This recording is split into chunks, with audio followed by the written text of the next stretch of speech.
You said before we came on here that when people read this book, they get like an ease. They get like they feel differently about their life because maybe the second half of your life can be amazing, right?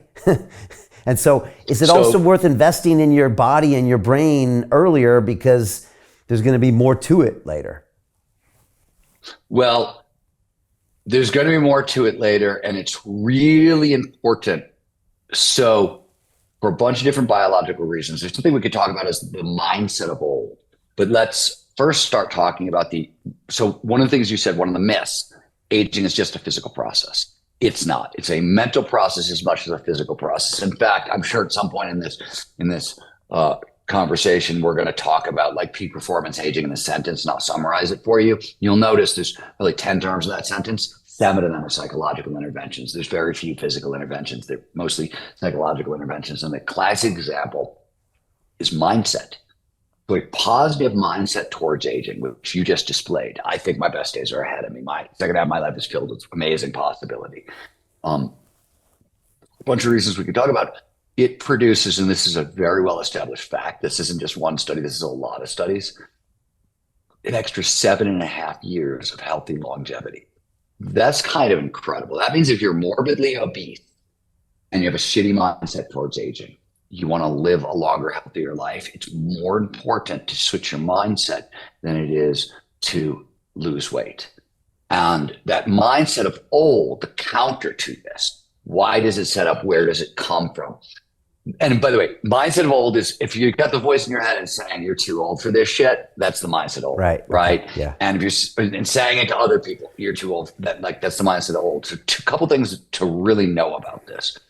The first is that it comes from a good place. When we're kids, when we're young, when we're teenagers, we're predominantly driven by the play system and the seeking system. We're exploring the world. We're figuring out who we are, how we live. Those systems are underpinned by some feel-good neurochemistry, dopamine, norepinephrine. Now, those chemicals feel really good. You actually put them together, and that's romantic love. That's the combination we call romantic love. So a lot of good feelings there.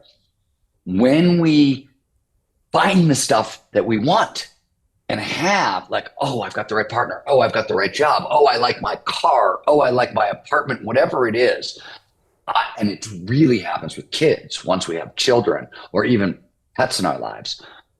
The brain goes, oh no, it's not about seeking new stuff. Now it's about holding on to what we have, protect, conserve, safe, secure. And we switch addictions. We go from sort of like running on norepinephrine and dopamine to running on serotonin, oxytocin, and endorphins a little bit, though endorphins show up with play as well on the front end. But it's this switch in addictive neurochemistry. And it just turns out that peak performance aging demands all of these systems, not just these second half of life systems that are really designed. And what they're really designed to do is make you not leave your partner because it takes 2 people to raise a baby to the point that they're safe. Like that's the biology, right? That's what's going on with the biology. It's coming from a good place, but it comes with this mindset cost that over the years really came back to health and longevity. And just to put an extra emphasis on it, so Becca Levy, who's at Yale, a brilliant researcher, and she's done most of her career looking at language, aging, and stereotypes. And this is old research, but if you get your sort of negative stereotypes about aging from other people, meaning ageism is the most common prejudice stereotype in the world. It's the only socially acceptable one at this point, right? I walk outside and I talk about any group of people negatively, I'm canceled. I'm gone. But I can walk outside and be like, that guy's too old for that shit. And nobody even blinks.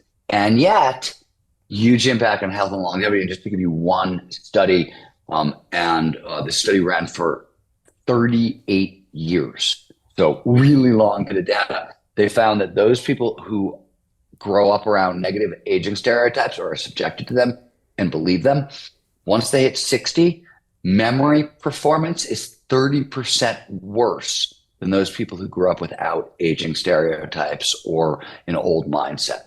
30% of memory loss is about these negative ideas that we hold about our future. So really tight correlations. It goes a lot farther than this. We're going to sort of stop there so I don't bury you under needless biology.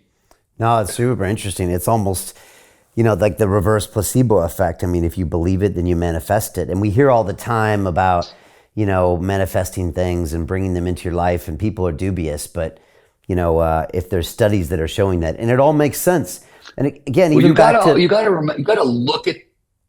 Oh, I'm sorry. Go ahead. Please go ahead. No, go ahead. I mean, even back to the retirement age. 65 years that we're taught to retire.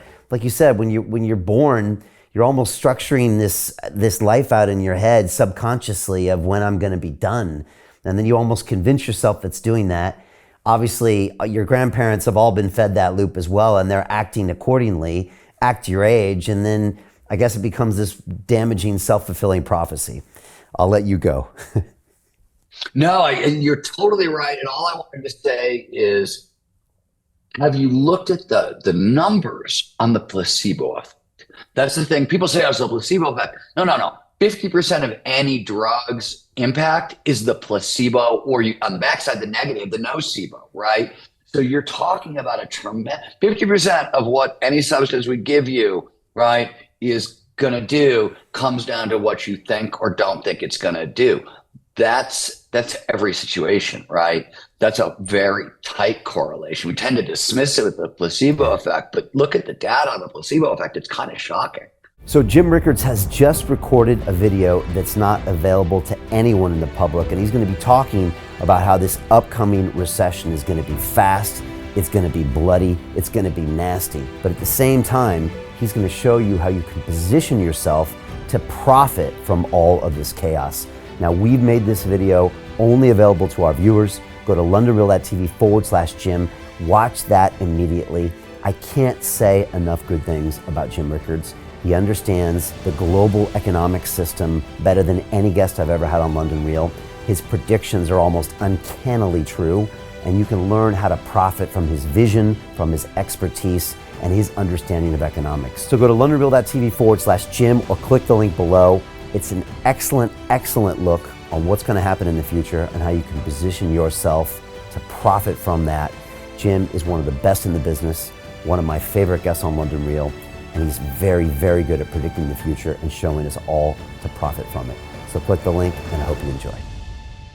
Hey, it's Brian Rose, founder of the DeFi Academy. I've told you my 4-week crypto bootcamp is amazing, but don't take my word for it. This is what my students are saying. The DeFi Academy was an amazing experience for me. It took me totally out of my comfort zone. In this course, I was challenged, I was held accountable, and pushed to do things that honestly weren't always easy. It's been phenomenal, and I can't believe we're already up on our 4 weeks. It has flown by. Going through this DeFi accelerator by far was one of the best courses I've taken. You do this course, you really get into the nitty-gritty of the activities that will make you comfortable with decentralized finance. Thank you so much to Brian and everyone at London Real and the DeFi Academy for even putting together an amazing course like this. Anybody else that wants to do it, please sign up.